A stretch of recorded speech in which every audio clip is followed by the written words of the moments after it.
દર્શન દ્યો ઘનશ્યામ નાથ મોરે અખિયા પ્યાસી રે દર્શન દ્યો ઘનશ્યામ નાથ મોરે અખિયા પ્યાસી રે દર્શન દ્યો ઘનશ્યામ નસલી મહેતા એનું પદ આંખની તૃષ્ણા દર્શનની હોવી જોઈએ, કાનની તૃષ્ણા સત્સંગ કથા વાર્તા શ્રવણની હોવી જોઈએ, મનની તૃષ્ણા મહારાજના સંકલ્પની હોવી જોઈએ, ભગવાનના સંકલ્પ હોવા જોઈએ. નહીંતર મન કેવું છે, તૂટેલી તુંબડીમાં પણ મન ચોટી જાય છે. જો સ્વામિનારાયણ ભગવાને વચનામૃતમાં લખ્યો કે ફાટેલી તૂટેલી તુંબડીમાંથી પણ મનને ઉખેડવું અઘરું છે. મહારાજના શબ્દો જો અમારી તુંબડી હોય ને એમાંથી મન ઉખેડવું, નવી તુંબડી હોય ને એ ક્યાંક ખોવાઈ જાય તો આમ બેચેન થઈ જાય, અરે તુંબડી ખોવાઈ ગઈ. ધોતીઓ મારું આગું પાછું થાય, કોણ લઈ ગયું મારું ધોતિયું? એક ધોતિયું ક્યાં આગળ પાછું થાય, કોણ લઈ ગયું ધોતિયું મારું? એ ધોતિયામાંથી પણ મન ઉખેડવું અઘરું છે. તો સોના ને ચાંદી માંથી કેમ ઉખડશે? એટલે માટે જેટલું તમે બધાએ સોનું ચાંદી ભેગું કર્યું બધું મને છેલ્લે દઈ દેજો. સદવિદ્યા ધામમાં મોટું બિલ્ડિંગ કરવું છે. મારી દેવો રે દોબળીને કૃષ્ણબાઈને જોગ. મન કેવું છે? મહારાજ ધ્યાનમાં બેઠા મુક્તાનંદ સ્વામીને મહારાજ હજી તો લોજમાં આવ્યા છે. હાલો સ્વામી આપણે ધ્યાન કરીએ અને રામાનંદ સ્વામીનું ધ્યાન કરો. તમારી સાથે મારા મનને જોડી દઉં અને મને રામાનંદ સ્વામીનું દર્શન થઈ જાય. ધ્યાન કરવા બેઠા મુક્તાનંદ સ્વામીને પેલી ઓલી સુકવા મેલી તુંબડી યાદ આવી કે કાગડા ક્યાં ચાંચ બનવા રહી છે. મહારાજ સંકલ્પ જાણી ગયા, સ્વામી હરિ ધ્યાન માલ છે જેવો નથી તુંબડી માલ તેવો. તુંબડીની ફિકરતા જી નાખો. આવી હજારો તુંબડીઓ મળશે સ્વામી, ભગવાનનું સ્વરૂપ એ નહીં. હરિ ધ્યાનમાં માલ છે જેવો નથી તુંબડીમાં માલ તેવો. ઇસીલિએ તુંબડીની ફિકરત જી નાખો. આવી હજારો તુંબડીઓ મળશે. ભગવાન મહારાજ કેવો સુંદર બોધ આપે છે. એટલે સદેવો આત્માનું ચિંતન કર. હું આત્મા છું, હું મુક્ત છું, મુક્ત છું, મુક્ત છું. નિર્મળ જીવન મુક્ત તે જોગી મળે. જીવન મુક્ત તે જોગી. જીવન મુક્ત જોગિયા મળી જાય, જીવન ધન્ય થઈ જાય. તો ચારનો સત્સંગ કરે ને સત્સંગી કહેવાય. એકનો સંગ કરે એ પાણી સત્સંગી કહેવાય. બેનો સંગ કરે એ અડધાની સત્સંગી કહેવાય. ત્રણનો સંગ કરે એ પોણાની સત્સંગી કહેવાય. અને ચારેનો સંગ કરે એ ચારાની સત્સંગી, પૂરો સત્સંગી કહેવાય. આત્મા જો શરીર નથી, શરીર નાશવંત છે. માયાની માટીના પિંડમાંથી આ ઘડોલો જન્મો છે. માયાની માટીના પિંડમાંથી જન્મો છે આ શરીર.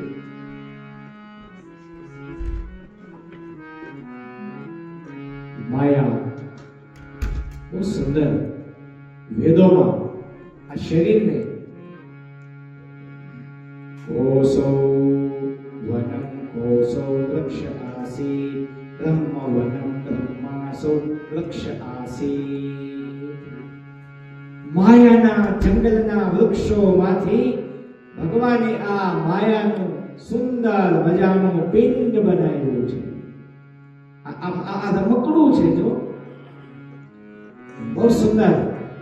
આ બંગલાનો બાંધનાર કેવો મારા ભાઈ, ભાડોથી બંગલો કોને રે બનાવ્યો. આ બંગલાનો બાંધનાર કેવો મારા ભાઈ, ભાડોથી બંગલો કોને રે બનાવ્યો. નથી રે ખીલો નથી ખીલી મારા ભાઈ, ભાડોથી બંગલો કોને રે બનાવ્યો. એક પણ ખીલી બીજા ગ્રામમાં જો એક બીજા આપણા હાથ આમ થાય છે ને જિગ્નેશભાઈ, આમાં ક્યાંય ખીલો નથી, તો આમ કેવા સરસ આમ હાથ હોતો હું દેશાદાત કુલજીભાઈ. આ કોળીઓ કેમ ખાત આમાં કોળિયા દેવા પડે કાયમ માટે, કાયમ ક્યાં કાઢવા. આ ઓલો હામી દે ને ઓલો હામી દે, અને ના છૂટા જેવું થાય બધું. હીરે બંગલામાં જીવા ભાઈ પધરાયા, પણ નથી દેતા કાંઈ ભાડું મારા ભા. માથા વાળે ભાડું તો પછી 5 મહિના થઈ જાય પછી ભાડું ન ભરે ભગત. પછી ઘર ખાલી કરાવવું પડે ને, ભગવાન કરાવે પછી આ ઘર ખાલી. હાલો ભોલી રાતો ભૂકા જીવડા, હાલો આપણે દેશરે ઉભા રહ્યો તો માગો મારા સદગુરુની શિખરે. હવે કેવી શિખરે જીવડા, હવે કેવા ગોધરે. આવું સરસ મજાનું આફ્રિકામાં નાયરોબીમાં આવું સરસ વડતાલ ધામ મંદિર બન્યો, અને જિંદગીમાં તું આ મંદિરના પગથિયા ન ચડ્યો. હવે તારે કાંઈ હવે મારે તને ટાઈમ દેવો નથી. હાલ હવે તું મારી જમપુરી મારી ઉપાડ અધરો દેવો. હવે કેવા ગોધરે. સત આ શરીર નાશવંત છે, ભસ્મ સંજ્ઞાંતમાં શરીર છે, નાશવંત છે. ભગવાનની માયાની માટીમાંથી સર્જાયેલું આ નાશવંત શરીરથી એક મહાન કાર્ય સિદ્ધ થાય છે. ભાઈ એક મહાન કાર્ય કેવું? ઈશ્વરની ભક્તિ થઈ શકે છે આ શરીરથી. નાશવંત શરીરથી અવિનાશી ભગવાનની પ્રાપ્તિ આ શરીરથી જ થઈ શકે છે. મન ઇન્દ્રિયો અંતઃકરણના માધ્યમથી જ થઈ શકે છે. બહુ મોટો આ શરીરનો ગુણ છે. એક જ ગુણ છે કે આ ભક્તિ કરી શકે છે મનથી, ચિત્તથી, બુદ્ધિથી, જીભથી, કાનથી, આંખોથી, દર્શન, શ્રવણ, મનન, નિધિધ્યાસ. મોટો ગુણ શરીરનો છે. આ શરીર ન હોય તો ભજન થાત. શરીર તો અનંત છે. ગાયના, ભેંસોના, ઊંટિયા, ખુટિયા, ગાદેડા, પાડેડા, આ બધાય માછલા, જીવ જંતુ. અને જીઓગ્રાફી નેશનલ ચેનલ જો સમુદ્રના તળિયે કેવા પ્રકારના વિચિત્ર પ્રાણીઓ ભગવાને બનાવ્યા જો તો ખરા. કેવી સુંદર સૃષ્ટિ. કળા અપરંપાર વાલયમાં પહોંચે નહીં રે વિચાર, એવી તારી કળા અપરંપાર. આખો વણસંકેલો એના મૂળ ઊંડા મોરારજી. કીડીના આંતર કેમ ઘડિયા સૃષ્ટિના સર્જનહાર, એવી તારી કળા અપરંપાર. હે ભગવાન, તારી અકળ ગતિ આ પતંગિયાના પેટમાં બધી. તો આફ્રિકાના જંગલમાં કેવા આગ્યા બધા એક સાથે લબુક જબુક એક સાથે ઓન ઓફ થાય છે. On of. હવે આ જનરેટર ક્યાં ગોઠવું હશે, ઓન ઓફ ની સ્વિચ ક્યાં ગોઠવી હશે. આફ્રિકાના કેવા જંગલ, મસૈમાના બધા જંગલ. તમારા આફ્રિકામાં બધું જંગલ એક છે ને. હરિયાળી, બહુ સુંદર હરિયાળી, આટલું સુંદર ગુલાબી વાતાવરણ, ઠંડી મજા આવે. મને તેમ થાય જિગ્નેશભાઈ આઈને રહી જાવ, પાછું આવું નથી અહીંયા. બોલો રાખો મને હરજીભાઈ અહીંયા.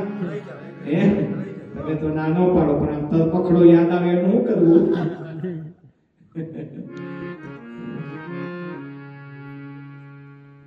ધરતી તણો પીંડો કયો રજલા તો ક્યાંથી હશે, જગ ચાક ફેરવનારે કુંભાર બેઠો ક્યાં છે, દરિયા તણો ક્યારો કર્યો એનો કૂવો કેવડો છે, એ કોશ હાકણ હારે કુંભા ખેડૂત બેઠો ક્યાં છે, પવને સુગંધ લહેરાવતો લાડીલો લેરી કેવો છે, અને કવિ કાગ સર્જક સર્પનો એ લાડીલો ઝેરી કેવો છે. પવનમાં સુગંધ લહેરાવનારો લાડીલો ઝેરી અને વિષમાં સર્પમાં વિષ પૂરનારો એ કેટલો ઝેરી. પણ આપણા માટે નહીં હો, એ આસુરી જીવ માટે ઝેરી, ભક્તને માટે તો મારો સ્વામિનારાયણ હરિકૃષ્ણ મહારાજ અમૃત સમાન છે, અમૃત સમાન છે. તો અમૃતના ઘૂંટડા પાવા આવ્યો છે આપણને હરિકૃષ્ણ મહારાજના રૂપમાં. સત એવો આત્મા, સત એવા ભગવાન, સત એવા શાસ્ત્રો, અને સત એવા આત્મા, સત એવા ભગવાન, સત એવા શાસ્ત્ર અને સત એવા સંત.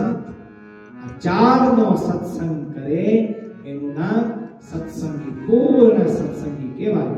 એમાંથી એકાદો સત્સંગ ન કરે તો એ એટલો અધૂરો સત્સંગી કહેવાય.